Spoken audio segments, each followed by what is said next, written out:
اور یہ پاس شدہ ریزولوشن جو ہے یہ پھر اتھارٹیز، ایم پیز، لارڈز، متعلقہ محکمہ جات ان سب کو بھیجا جائے گا آپ کی جانب سے، جس سے کہ بھلائی ہوگی. امید کرتا ہوں انشاءاللہ تمام عازمین حج و عمرہ کی. انتہائی توجہ چاہوں گا آپ کا. بسم اللہ الرحمن الرحیم. Whereas Association of British Hajj on behalf of the British Muslim community draw the attention of UK law and enforcement authority towards the worsening situation of exploitation of innocent and vulnerable British Hajj Umrah pilgrims. It is highly deplorable that some service providers prey on vulnerable pilgrims, including sick, elderly, and the disabled, through unjustified prices for the services rendered. Whereas it is a total rip-off compared to similar travel packages to other travel destinations all around the world, in view of that many pilgrims are likely to have spent their life savings to fulfill their desire and wishes to perform their religious obligations, Hajj and Umrah. And whereas some service providers, including airlines, are taking undue advantage of vulnerable Hajj and Umrah travelers by charging excessive prices. Therefore, be it resolved, اور یہ resolution ہے جناب.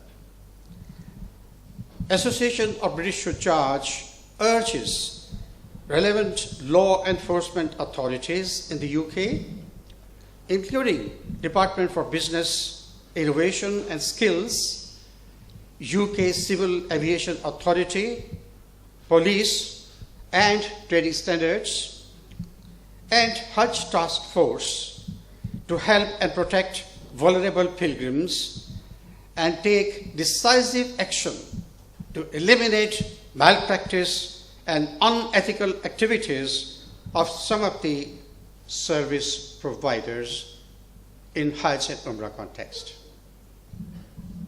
میں درخواست کروں گا، التماس کروں گا آپ سبھی بہنوں اور بھائیوں کی خدمت میں، اگر آپ اس سے متفق ہیں آپ کے بھی آپ پہ یہ ریزولوشن جو ہے یہ متعلقہ اتھارٹیز کو بھیجا جائے. خواتین و حضرات، دل کی گہرائیوں سے ہم اللہ کے ان مہمانوں کو مبارکباد پیش کرتے ہیں. برکت کا فیصلہ اصل تو اللہ نے کیا کہ جس نے ان کو اپنے گھر میں آنے کے لیے چن لیا، اور میرا یہ عقیدہ ہے کہ جب تک اللہ نہ بلائے وہاں کسی کو جانے کی ہمت اور طاقت اور توفیق نہیں ہوتی. ان سب مہمانوں کو دیکھنا، ان کے ساتھ چند ساعتیں، چند سیکنڈ، چند منٹ گزارنا ہماری خوش نصیبی، ہماری خوش بختی ہے. اسلام میں سب سے اہم چیز علم ہے. علم کے بغیر نہ عقیدہ درست ہو سکتا ہے، نہ اعمال درست ہو سکتے ہیں. اس لیے سب سے پہلے ہمیں یہ جاننا چاہیے کہ حج کا فریضہ ادا کرنے سے پہلے یہ علم حاصل ہو کہ حج ہم نے کیسے کرنا ہے. میں بہت سارے اپنے ساتھیوں، بزرگوں کو سنتا ہوں کہ حج کے بعد آ کر وہ پچھتاتے ہیں کہ اوف، یہ غلطی ہمیں نہیں کرنی چاہیے تھی اور وہاں ہم نے یہ غلطی کی، اب ہمارے حج کا کیا بنے گا. اس لیے اسلام یہ کہتا ہے کہ جو بھی کام کرنے چلے ہو اس کام کو کرنے سے پہلے سیکھو کہ وہ کام کرنا کیسے ہے. نماز پڑھنی ہے تو سیکھو نماز پڑھنے کے لیے کیا شرائط ہیں، کس وقت پڑھنی ہے، وضو کیسے کرنا ہے، رخ کس طرف کرنا ہے، کپڑے کس طرح کے پہننے ہیں، ٹائم کیا ہونا چاہیے. زکوٰۃ دینی ہے تو معلوم کریں کہ زکوٰۃ کتنی دینی ہے، کیا نصاب ہے اس کا، کس کو دینی ہے، کب دینی ہے. اسی طرح حج کے لیے بھی ضروری ہے کہ حج پہ جانے کا جذبہ، نیت بہت اعلیٰ ہے، بہت عرفہ ہے، لیکن اس کی تیاری کیسے کرنی ہے، وہاں کیا کیا کام کرنے ہیں. ہماری یہ خوش بختی ہے کہ اس حج کی سعادت کو بار بار حاصل کرنے والے ہمارے ایک ساتھی عالم دین جو نہ صرف اللہ کے فضل و کرم سے ہر سال حج کر رہے ہیں بلکہ سینکڑوں لوگوں کو اپنے ساتھ لے جاتے ہیں، ان کی ٹریننگ کرتے ہیں، ان کی رہنمائی کرتے ہیں، ان کی رہبری کرتے ہیں، ان کو مسائل بتاتے ہیں اور ان کو تیار کرتے ہیں کہ ان کا حج مقبول بن جائے۔ میں گزارش کروں گا اپنے ساتھی، اپنے بھائی معروف عالم دین حضرت مولانا قاری عبدالوافی صاحب سے کہ وہ اسٹیج پر تشریف لائیں اور ہم سب کو بتائیں کہ حج کی اہمیت کیا ہے اور حج کیسے ادا کیا جاتا ہے۔ محترم قاری عبدالوافی صاحب۔ محترم جناب حضرت مولانا مدنی صاحب دامت برکاتہم نے میرے متعلق بتایا آپ کو کہ میں کافی عرصے سے حج کا جو فریضہ ادا کرتا ہوں اور میرے ساتھ کافی لوگ جاتے ہیں۔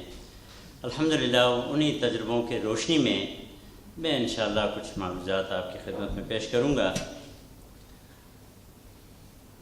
حج پہ جانے سے پہلے حج کے سفر میں جو ضروریات ہوتی ہیں اور جہاں جہاں ضرورت محسوس ہوتی ہے تو میں آپ کو اس کے متعلق بتاؤں گا۔ سفر تو ہم بہت سارے کرتے ہیں، مختلف ملکوں کے سفر کرتے ہیں، لیکن حج کا سفر یہ ایک یونیک سفر ہے اور اس میں بہت ساری چیزیں ایسی ہوتی ہیں کہ جو ہمارے توقع سے بہت زیادہ مختلف ہوتی ہیں، تو میں انشاءاللہ اس کے متعلق بھی آپ کی خدمت میں عرض کروں گا۔ پہلے میں صرف سفر کے متعلق مختصر سا آپ کو بتا دوں گا، اس لیے کہ ٹائم بہت شارٹ ہے اور اس میں سفر کے متعلق جہاں جہاں ضرورت ہوتی ہے تو اس کے متعلق تھوڑا سا آپ کو بتا دوں گا تاکہ آپ کے ذہن میں ایک نقشہ رہے کہ ہاں ہم حج کے لیے جہاں جاتے ہیں تو وہاں پر ہمیں کہاں کہاں کن کن مشکلات سے ہمارا سابقہ ہے۔ اس کے بعد پھر عمرے اور حج کے سلسلے میں جو مسائل ہیں وہ انشاءاللہ میں آپ کو بتاؤں گا۔ سب سے پہلے میں آپ کو بتاؤں کہ جب یہاں سے ہم جاتے ہیں تو اس وقت ارادہ ہمارا ہو جاتا ہے حج کا، لیکن اس میں بہت سارے مختلف لوگ ہیں اور مختلف قسم کے ان کے ارادے ہوتے ہیں۔ بعض لوگ ہوتے ہیں کافی زمانے سے ان کا ارادہ حج کا ہوتا ہے اور انہوں نے اس کے لیے تیاریاں کافی عرصے سے شروع کی ہوئی ہوتی ہیں، کئی سالوں سے تھوڑے تھوڑے پیسے جمع کرتے ہیں، یا یہ ہے کہ اپنے لیے ٹائم جو ہے وہ ایسا جو ان کے لیے سوٹیبل ہو اس کے لیے جو ہے وہ تیاری کرتے ہیں کہ ہمیں کب چھٹی ملے گی، کتنی ملے گی، بچے چھوٹے ہیں تھوڑے بڑے ہو جائیں تاکہ ان کے سلسلے میں جو ہے ہم تیاریاں کر سکیں۔ بعض لوگ ہوتے ہیں کہ وہ کوئی پڑوسی، کوئی بھائی، کوئی چچا، کوئی بھتیجا، کوئی چچزاد بھائی کوئی حج کے لیے چلا گیا تو اس نے سوچا کہ میرے پاس بھی بہت زیادہ دولت ہے اور میں نے حج نہیں کیا ابھی تک، اور میرے پڑوسی نے حج کر لیا، میرے چچا، چچزاد بھائی، ماموزاد بھائی انہوں نے حج کر لیا ہے، اور اسی طریقے سے خواتین میں بھی کچھ ہوتی ہیں تو ان کا ارادہ بن جاتا ہے کہ ہم بھی حج کے لیے جائیں۔ بعض ایسے ہوتے ہیں کہ وہ کوئی وہم و گمان میں نہیں ہوتا، رات کو انہوں نے خواب دیکھ لیا اور صبح جو ہے وہ کہہ رہے ہیں کہ جی میں حج کے لیے جانا چاہتا ہوں، اور پھر کسی گروپ کے ساتھ جو ہے وہ کانٹیکٹ کرتے ہیں، اپنا پاسپورٹ دے دیتے ہیں۔ تو جس طرح مدنی صاحب نے فرمایا کہ اس کے لیے علم بہت زیادہ ضروری ہے۔ آپ جس فریضے کو ادائیگی کے لیے آپ جا رہے ہیں اسلام کا 5واں رکن ہے اور اس کے لیے جاننا بہت زیادہ ضروری ہے۔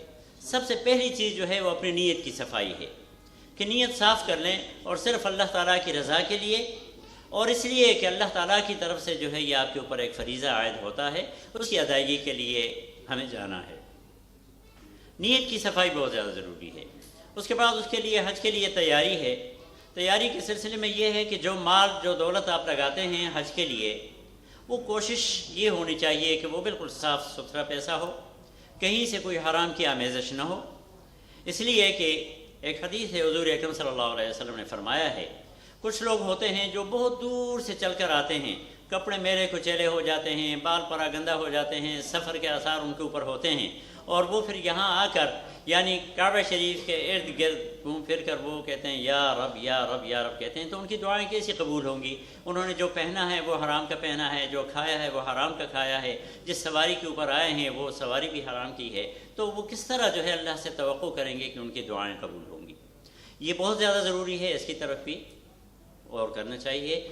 اس کے علاوہ اب یہ ہے کہ تیاری ہو گئی، تیاری ہونے کے بعد ہم نے اپنے گروپ کو منتخب کرنا ہے کہ کون سے گروپ کے ساتھ ہم جائیں گے۔ اس کے لیے بھی ضروری یہ ہے کہ کسی عالم کے ساتھ جائیں یا ان لوگوں کے ساتھ جائیں کہ جن کے ساتھ آپ جائیں تو آپ کی رہنمائی وہ کر سکیں، اس لیے کہ آج کل بہت زیادہ مسائل سے لوگ دوچار ہوتے ہیں۔ ایک سال کوئی حج کے لیے چلا گیا، کوئی فیکٹری ورکر ہے، کوئی شاپ کیپر ہے، کوئی عام سا آدمی ہے، وہ ایک سال حج کے لیے چلا گیا، دوسرے سال اس نے سوچا کہ اس میں تو بہت زیادہ کمائی ہے، کیوں نہ میں آئندہ سال سے حج کا یہ کام شروع کر دوں۔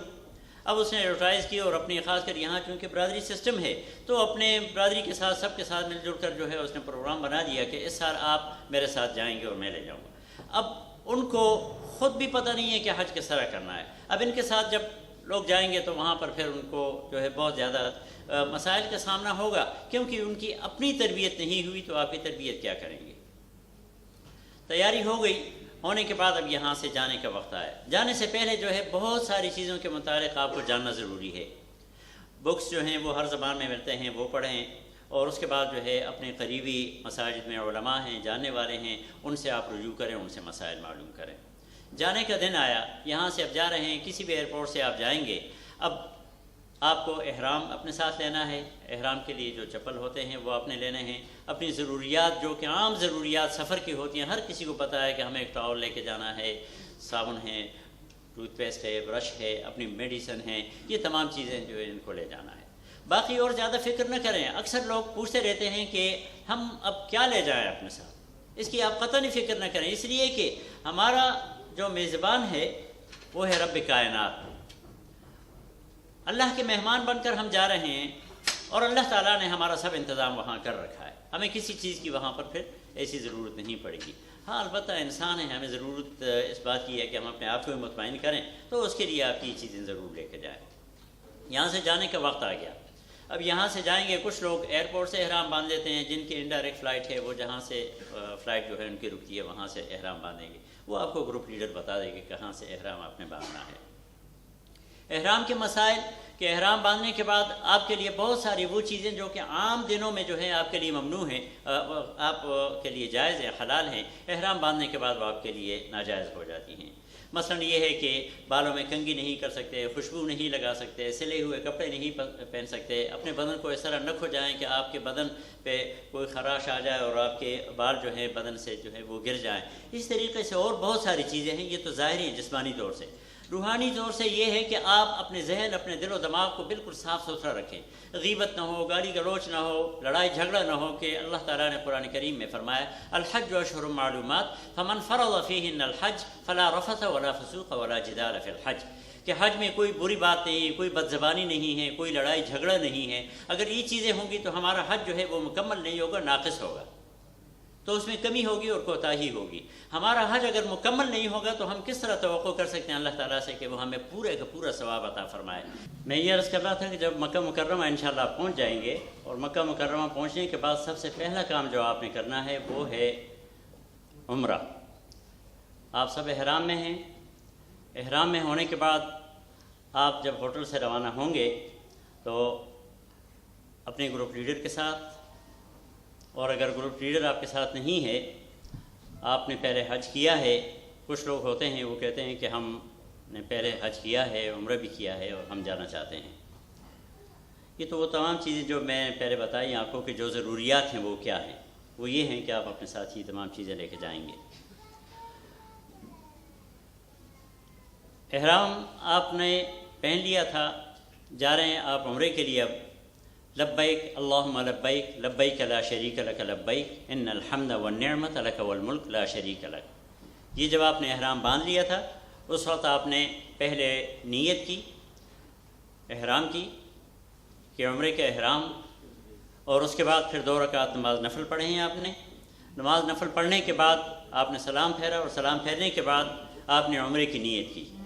اللہم انی ارید العمرۃ فیسرھا لی وتقبلھا منی، اے اللہ میں عمرے کی نیت میں نے کی، میرے لیے آسان فرما اور میری طرف سے قبول فرما۔ عمرے کی نیت کرنے کے بعد اب آپ تلبیہ پڑھیں گے، لبیک اللہم لبیک لبیک لا شریک لک لبیک ان الحمد والنعمت لک والملک لا شریک لک۔ یہ بار بار آپ کے ذہن میں یہ بتائیں گے آپ کو یہ کلمات کہ آپ حج کر رہے ہیں، آپ کے ذہن میں حج کی اہمیت بیان کی جا رہی ہے، اللہ تعالیٰ کی توحید آپ بیان کر رہے ہیں، شرک سے آپ کو منع کیا جا رہا ہے، تمام نعمتیں جو آپ کو حاصل ہیں وہ اللہ تعالیٰ کی طرف سے ہیں۔ لہذا آپ یہ دیکھیں کہ یہ آپ جو رکن ادا کرنے جا رہے ہیں یہ بڑا عظیم الشان رکن ہے اور اس میں کہیں کمی کوتاہی نہیں ہونی چاہیے۔ لبیک اللہم لبیک یہ پڑھتے ہوئے آپ حرم کی طرف گئے۔ حرم میں جہاں آپ کا ہوٹل جس طرف ہے، باب فہد ہے، باب عمرہ ہے، باب عبدالعزیز ہے، باب سلام ہے، جہاں سے بھی ہے تو وہاں سے آپ حرم کے اندر چلے گئے۔ حضور اکرم صلی اللہ علیہ وسلم نے فرمایا کہ حاجی جب حج کے لیے آتا ہے سب سے پہلے جب وہ کعبہ شریف کے اوپر اس کی نظر پڑتی ہے تو آپ صلی اللہ علیہ وسلم نے فرمایا کہ اس وقت جو بھی دعا کی جائے وہ دعا اللہ تعالیٰ قبول فرماتا ہے۔ کہنے والے کون ہیں؟ آقا نامدار صلی اللہ علیہ وسلم۔ اور ہمارا عقیدہ ہے کہ حضور اکرم صلی اللہ علیہ وسلم دنیا کے سب سے سچے انسان ہیں۔